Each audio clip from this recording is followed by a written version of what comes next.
Hello guys, this is Uniden Pro 520 XL. No power problem. 12 volt supply is okay guys.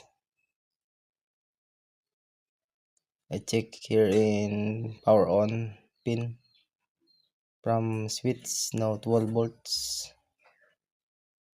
So I check again here in this pin.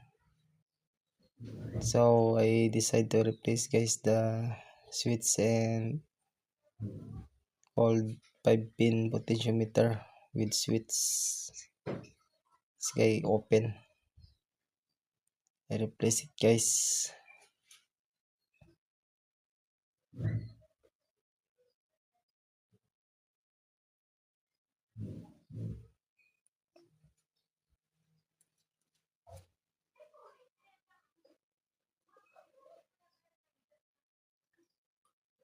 Okay guys, still no power. I check again.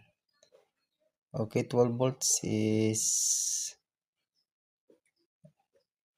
okay in switch, and here guys I check power on 12 volts, but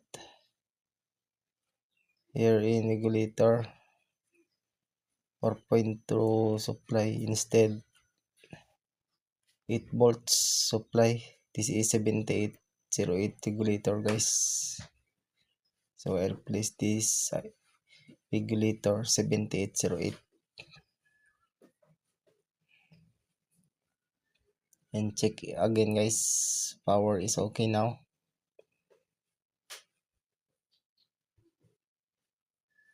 So the regulator guys is defective.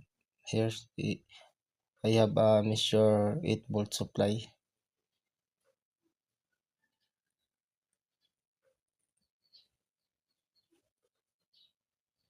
Thanks for watching guys.